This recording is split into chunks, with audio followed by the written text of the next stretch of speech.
Virtua Fighter being the most famous one. That one was pretty popular. We've also released Fighting Vipers, which was similar in style to that gameplay style.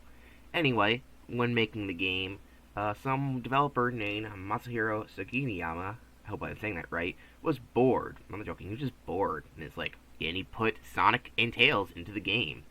Someone else saw this called Yu Saka. It's like, wow, that's a good idea. Sonic 3D fighter game, let's do that.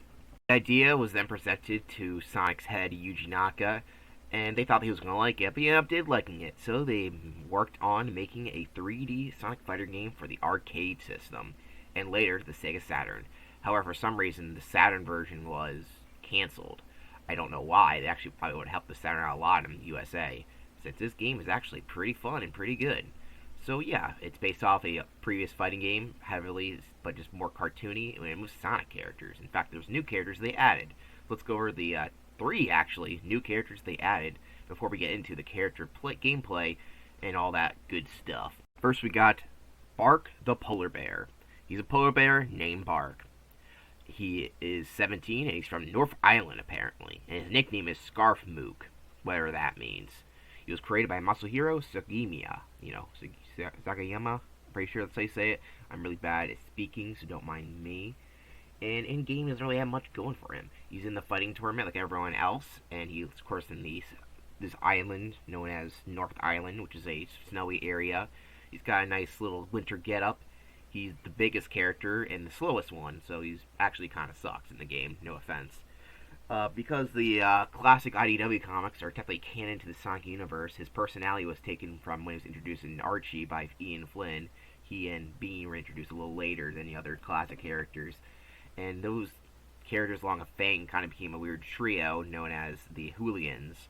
Bark in those is a incredibly reserved and quiet character. In fact, he doesn't speak at all. He's kind of just the muscle who is silent, but has a good heart, even though he works with technically bad characters.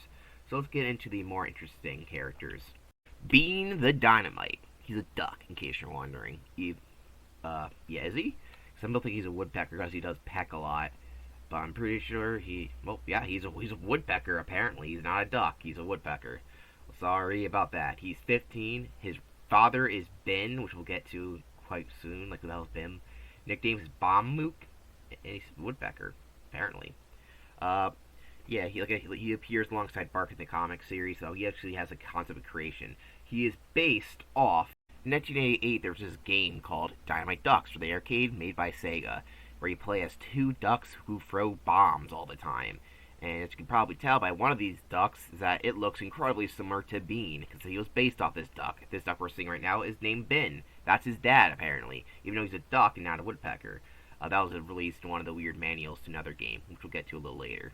Bean has a pretty chaotic playstyle in the game, throwing a bunch of bombs and kind of acting crazy, so that became his personality in the comics. He's actually very unhinged there. Of course, he's part of the Team Hooligan in that series, too. And that's all there is to say about Bean. He's not a duck, even though he looks like one. He's a woodpecker, because I don't know, whatever, who cares. The last character is pretty interesting. This is Honey the Cat.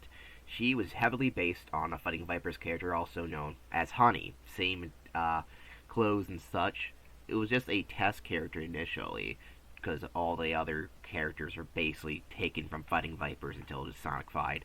They basically cut this character because it was too similar to that Fighting Vipers character. However, they left her still in the code, fully working and such. And then in the 2012 port, they decided, hey, let's put her back into the game. And so, if you have that version of the game, the Xbox 360 and PS3 version, you can play as Honey the Cat, and she would appear in comics. She's a fashion designer who is wants to get the Chaos Emeralds because the Death Egg 2, she wants to destroy the Death Egg 2, which probably is to promote her brand. I had a really hard time saying that, I don't know why. She's a fashion designer. And that's a pretty interesting thing about her character, added back. You don't see that a lot for characters. I didn't mention this with Bean, but all three of the new characters are all designed by the same person, Masahiro Sugiyama. I think you're gonna kill me because I cannot figure out how to say that last name. I'm so sorry. Anyway, when you start up the game, you have 4 options: arcade versus options and return. Return just takes you back to the main menu. If you're playing it on the version I do, so you have to choose between a bunch of characters here, minus Honey if you're playing any other versions other than the 2012 version, unless you hack your GameCube cart.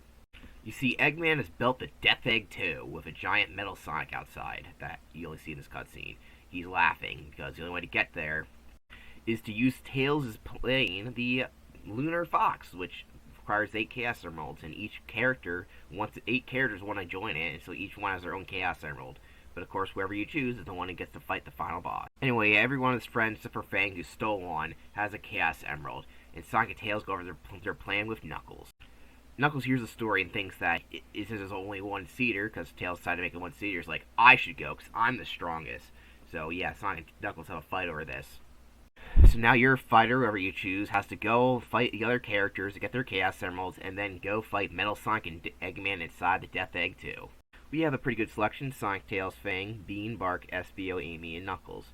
SBO being the first time he reappeared in a game. Fang, we already played in previous games, and Knuckles, Tails, and Sonic we play a lot with, and Amy as well, too. Well, and only in spin-offs. But hey, there's actually 2 weird robot badniks in this game. One is called the Robo Egg. It doesn't appear in the main game, but it appears in the cutscene, basically, where they're basically going to different locations, destroying the areas. And yeah, that's bad. Like, uh-oh, we gotta stop these guys. Even though they don't really do anything, like, say, never fight these weird things. One of the weirder ones is a new Metal Sonic known as Rocket Metal, which is what it's officially called in the game's data. Though somehow it also got the name Mecha Sonic Model number 29. I guess that might be on its on its fin. It's a very weird character. It only appears in the one cutscene. It might be just Metal Sonic just flying out with a rocket, because that's the character we fight in the game. But you can hack him to play, and yeah, he plays just like Metal Sonic. When getting arcade mode, you'll fight the same characters no matter what character you pick. So you'll start out with Knuckles. I chose Sonic because, Sonic's the main character, and I like Sonic a lot. He's my favorite character. The gameplay is pretty basic. If you played 3D fighting games like similar to this before, you already have what you know. You have a punch, a kick, and a block button, and you can use those combinations to do certain sets of moves. It's a 3D fighter, so you can kind of move around the ring, though the ring blocks you out, obviously, so you can't kick a character off the edge like Virtua Fighter. You have different moves if you use down commands. Most characters have the same amount of moves. Sonic has a spin dash attack that he holds down. If you jump, you do a kick stomp attack, or you do like a little ball attack. You also do some grabs, which I find hard to do. But most of the time, you'll be using your basic arsenal since you don't really need it. And some characters are pretty annoying. For your shield, at least, they can be broken after a while, and you can lose it throughout both fights. Basically, there's 2 rounds of a fight. And you gotta keep that in mind. Anyway, you fight Knuckles on South Island. Each island area has a location. South Island being we're on Green Hill Zone, technically speaking. But they just call it South Island just to make it better. Knuckles wants that Chaos Emerald, but you say hell no to him. We'll get to how each player plays. They mostly play the same, with some characters having more differences than others. Next fighter is Amy, and this is the first time she's ever used her iconic hammer, the Pico Pico hammer. Most of these early fights are pretty easy, but they get harder and harder as you go up the ramp. Amy's on a flying carpet over, well, I'm guessing it might be Sanopolis or something. It's pretty neat. There's also a weird sphinx with Sonic's head on it. It looks like Eggman built a base. The backgrounds are pretty nice in this game. They're quite well done. Overall, you won't have too much problem with these early fights. Our next opponent is Bark, who's in the Aurora Ice Field, which is pretty okay. It has a nice reflection at the bottom, which probably looks impressive for the time period. Bark is a pretty easy fighter to beat, even though I'm losing here, because he is slow and his punch, even though he hits hard, it doesn't seem like it connects that well. When I played, I don't even remember getting knocked out by Bark, so this is the first time seeing this, because I remember him being easy. I guess I forgot. Bark is slow, and when most of the characters here are fast, it's pretty much a downgrade, because he doesn't really hit that hard. Our next fight is with SBO in Mushroom Hill. Yes, Mushroom Hill from Sonic 3, so we know we're going through Angel Island. For this Conquest 2, we got some mushrooms that are shooting spores, but they don't really seem to do anything. But it was nice that it's clearly based on Mushroom Hill from Sonic 3. I love that game. I know people are like, oh, it's Sonic and Knuckles. Well, I count Sonic and Knuckles and Sonic 3 the same thing. SBO is pretty much the same as every other fight. He's pretty basic and pretty easy, especially when you get in the corner. Next up, we're fighting Tails on the Canyon Cruise. Tails can be a bit of annoying. Even though he plays pretty much like Sonic, he has this grab move that he can do that's pretty broken, where he flies you in the sky and takes a lot of damage. Most grab moves are hard to pull off, but when the computer does it, it takes up a lot of damage. Our next zone, our fighting zone, is Casino Night from Sonic 2, and we're fighting against Fang. We even see the nice casino in the background, which has a slot machine used in Sonic 3, to be exact. Fang is a little bit more annoying, since he likes to block a lot of your crap moves. Not that they're crappy, it's kind of annoying. Like, break that stupid shield. Like I said, his barrier's gone, and that means he's open up for attack. Fang has a unique ability of his punch attack is just a gun, his pop gun to be exact, making him a unique fighter, though it doesn't do as much damage as regular punch to the face does. Our next opponent is Bean at the Dynamite Plant. Of course, he'd be here. It looks very similar to Oil Ocean / Metropolis Zone, so who knows where this is actually located. Bean's and Fang's were ups up the difficulty a little bit. Bean is pretty annoying. He has a peck ability and a lot of projectiles with his bombs attacks. He's just a chaotic fighter. But if you learn how to fight him, you should be able to take him out. If you play this game enough, plus you got infinite amount continues on the console version, so it shouldn't be too much of a threat. Next match, Eggman decides to clone Sonic. Yeah, that's right. If whenever character you fight against, Eggman will come down and make a gray duplicate of your character. In Sonic's fight, you usually don't see this unless you're playing only for playing a Sonic. Whatever character you play as, Eggman will do that for you during the arcade mode or versus mode. Depends. Anyway, we're fighting Sonic on the giant wing. And this is actually the hardest fight in the game, since this is the second to last. And I had to even look up a command just to check stuff. You see, Sonic's the hero, and he wants to be the one to stop Eggman. So, when you're fighting against Sonic, he's going to be the toughest guy you fight before you get to the actual base of the Death Egg 2. Right here on the giant wing. But Sonic says to Sonic, "I'm going, not you, buddy." And with that, Sonic got all 8 Chaos Emeralds. Yes, there are 8. The Chaos Emeralds are inconsistent in the classic era. Don't try to tell that to some weird fanboys in the comments section below. Not fanboy, weird, I guess fans. I guess not really fanboys. Weird ones who make weird videos. But anyway, Sonic, he's won because it makes most sense, and he's going to the Death Egg 2. Here we fight one of the hardest opponents in the game, Metal Sonic, whose range attacks are fast and hard to miss. Essentially, Metal Sonic will not leave you any second alone, because there's a falling animation, and the game lagged locally. But so yeah, every time you're in the fall animation, you're vulnerable for attack. Not regular attacks, but any other normal attacks. And Metal Sonic knows how to do it. Like you said, he destroyed me pretty quickly and easily there. Jeez Louise. One of the unfortunate things about this game is that Metal Sonic and Eggman have their unique fighting styles. You can't get play of them even after you beat the game. That's a shame. It would be cool if you could. But yeah, Metal Sonic, he just wants you to be dead. But we're going to make sure we stay alive, because I gotta live. After a lot of trial and error and a close call, I was finally able to defeat Metal Sonic, and it felt so good. After this fight, the Death Egg 2 will explode in 30 seconds. Sonic looks as shocked as I do. And by the way, those 30 seconds, are counting down super fast. We gotta wait for Eggman to slowly come out to us. Yeah, this is a one-round fight against Eggman, and it's actually pretty easy. Now, if you didn't fail a fight like me, you will get Super Sonic. But I didn't, so I'm just playing a Sonic with just a bit of sparkles. So yeah, this is a 15-second fight against Eggman, his little mech thing here, trying to hit you, but he's actually pretty simple and easy. Just make sure you do as many fast attacks as possible, since the time's running out, and you will fail if you don't. That's mostly the main thing with this fight, but it's not too hard. Here's what it looks like if you actually didn't fail a fight, and you got here, you get Super Sonic, and that's the only big difference here. It doesn't change a lot. Super Sonic is a lot more powerful than Sonic, as you probably can tell. Other than that, it's pretty basic. Super Sonic does look pretty cool, though. When all is said and done, Sonic, or whoever, flies out on the nice airplane, the nice spaceship, out of the Death Egg 2, because it explodes. And man, is that a nasty looking explosion. Poor Eggman, he died. Well, Sonic doesn't give a crap because he did it. He doesn't care. Sonic is a cold-blooded killer. We're not telling Sonic the fight just yet, because there is a versus mode. Versus mode allows you to fight against a second player. And this is where I'm going to show off the other characters and what they can do. So first we got Tails, Sonic's trusty buddy. Of course it makes sense for him to be here. Tails pretty much has most of the same moves as Sonic, but he does have this weird hit move that he does, where he's frail his arms like a little kid, I guess. Tails, yeah, that's about it for him. That's the only unique move he has, Punch. He does have Tail Swirl, and he does have unique grabs, but other than that, Tails pretty much have the same exact moveset as Sonic. Most of the characters in this game do. Fang Sniper has a pretty unique moveset, using his pop gun as the main attack, which is very unique. Most of his moves are actually, other than his kicks, have very unique moveset properties, including a weird face dive that some characters have, but yes, that's not that Sonic also has. He has just a tail sweeps and all this other weird crap. Fang is just one bag of tricks. Being a Dynamite has a really broken punch attack with his beak. It's actually very powerful and can be spammed pretty easily. His kicks are pretty much all the same, and he even has a dive peck attack. Of course, if you hold down or up on stuff, he can do bomb attacks. Bomb attacks are pretty useful because they're ranged and they're very annoying. So keep that in mind. If you're playing as Bean, make sure to throw lots of bombs and not kick the air like whatever hell I'm doing, just trying to test out the moves. But yeah, as you see, his bomb attack right here is very broken. Look, I'm just standing there as Knuckles gets bombed, and then I peck him to death. Bark is a very slow fighter, but he can do some throws a lot using our characters. This has this giant kick attack that he does, and that's mostly Bark for you. He's not the most interesting fighter in the world. He's probably the least interesting fighter, to be honest. Or in fact, he's a brand new character. Not a bad design, just fighting prowess-wise, he's just not that interesting of a character. Our next fighter is Espio, who has his spin dash from Knuckles Chaos, which is pretty neat. Instead of the typical one that most characters have, and he has a tongue attack too as well, and that's pretty much all that makes him different than the rest of the other characters. We always have other little differences. For the most part, you won't tell a whole lot. They're different enough to be unique, but not unique enough to be different, if that makes any sense. Probably not.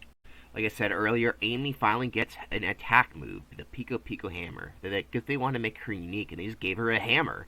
And this hammer stuck. It stuck. Is that how you say it? It stood. It stuck. It stuck. Yeah, I guess that's the right word. It sounds wrong when I say it. But yeah, Amy has most of the other same moves as other characters, but her hammer makes her a very unique character in the game. It's actually pretty broken, actually. She's actually I would say probably one of the best characters in the game because of her hammer attacks. And her, as you can see, she's pretty fast as a character. And speed's pretty important in this game, you know? The hammer is just super good. That's all I can say. And last, we have Knuckly Knuckles, who, I'm not joking, pretty much has the same exact moveset as Sonic. It feels pretty much the same, nothing really unique. He does a dive instead of a spin ball jump. He has a spin dash, he has a punch, and yeah, that's about it. Not very exciting, I know. Poor Knuckles. To promote the game, Sega released these plush toys for their claw machines. They're pretty neat, actually. They're quite collector's items since, you know, characters like Bean, Bark, and Fang aren't characters you get a lot of plushes for. At all, actually. They might have gotten some more ones nowadays, even though these characters are just very unique. Well done, so they're hotly sought after. Not the most sought after Sonic plushes, but they're pretty unique. Sonic the Fighters is a pretty fun fighting game. That's all you want. Well, it doesn't have the most depth of all fighting games. It has a unique Sonic charm, and it's fun just to pick up and play, and it's pretty easy for other people to play since it's not too complicated. It has complications if you want to get more advanced, but overall, if you just want to play it normally, you're not going to have a bad time. In fact, you'll have a fun time. This is actually one of those games I highly recommend checking out if you haven't already, since it's a very unique Sonic game. And some of the Sonic moves from this game actually end up being used in the Super Smash Bros. Moveset, which is pretty neat. You're not going to be able to find this arcade cabinet. It is a pretty rare arcade cabinet. It actually wasn't called Sonic the Fighters in the US, it's actually called Sonic Championships, but every re-release calls it Sonic the Fighters. I guess it makes more sense. But overall, this is a pretty rare arcade cabinet. To be honest, there are a lot easier ways, and like I said, you're probably not going to buy an arcade cabinet, especially this one. Sonic Gems Collection is probably the best way to play this, other than the Xbox version, which we'll get to. Even though it is $30, you get Sonic R as well, which is basically the only reason to get Sonic Gems Collection, in my opinion. Sonic R and Sonic the Fighters. The best way to do it is Sonic the Fighters on Xbox. I don't think the 360 store is up anymore, but on Xbox One and Series X, you could still buy the game for only $5, so go and do it. As for the PlayStation 3 version, it's a digital-only game. It is, for both of them. They have not have it go out of the PS3, and I'm not sure they shut down the PS3 PlayStation 3 store. So if it's there, I think you can still buy it. But if it's not, you can't. So your best chance is either getting a Gems Collection copy, or if you have an Xbox One or Series X, buying it through there. Sonic the Fighters has a quite unique legacy with some interesting tidbits. We'll go over that right now. This is a small screenshot from a Disney animated film called Wreck-It Ralph that featured the game, which is pretty neat. Fighters Mega Mix, released in December 1996 in Japan and 1997 everywhere else, is a crossover fighting game between Fighting Vipers and Virtua Fighter. It includes weird other Sega stuff, like stuff from Virtual Cop and Daytona USA. It's a very weird game, but it's a very cult-like game, because there's a lot of unique stuff, especially if you're a Sega Fighter fan. There's a lot of weird characters introduced in this game, including Bean and Bark. Yeah, Bean and Bark are in this game, and you can fight with them and fight all the other Sega fighting characters, as well as the Sega Palm Tree. So yeah, they actually appeared for a second time. A lot of people don't know this, because it's kind of not that well known. But yeah, Bark, who plays a little differently, though has similar moves from his fighting for appearance. Of course, he even has his own manual. A lot of that stuff that we talked about when it comes to their characters stuff, it came from the manual of this game, which is pretty neat. You can even play as Bean, the Dynamite, who's the other character from Sonic you play as. And you can see from here he looks a little different, because he has that alternate skin that makes him look like Ben from Dynamite Ducks. Pretty neat. In the critically acclaimed Dreamcast game Shenmue, you You can find a capsule toy that you can buy, because you can do like pretty much anything in this game. And you can buy a capsule, and what each one represents one of the fighters from Sonic the Fighters. Pretty neat. This is all the other references to Sonic the Fighters outside of Sonic itself. So I'm not going to mention when Bean and Bark appear until I get to them, just to let you know. But these are all the cool stuff that you can find.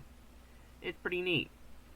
I made a slight change to the Sonic tier list. Sonic 1 always felt weird being in B tier. I know I put it there because of Labyrinth Zone, but other than if you take out Labyrinth Zone, it's pretty solid, and it feels weird since it set the standard for the rest of the games. You won't have Sonic 2 or 3 without Sonic 1. So I thought I'd give it a bump up, especially since I thought that Sonic the Fighters deserved to be in A tier.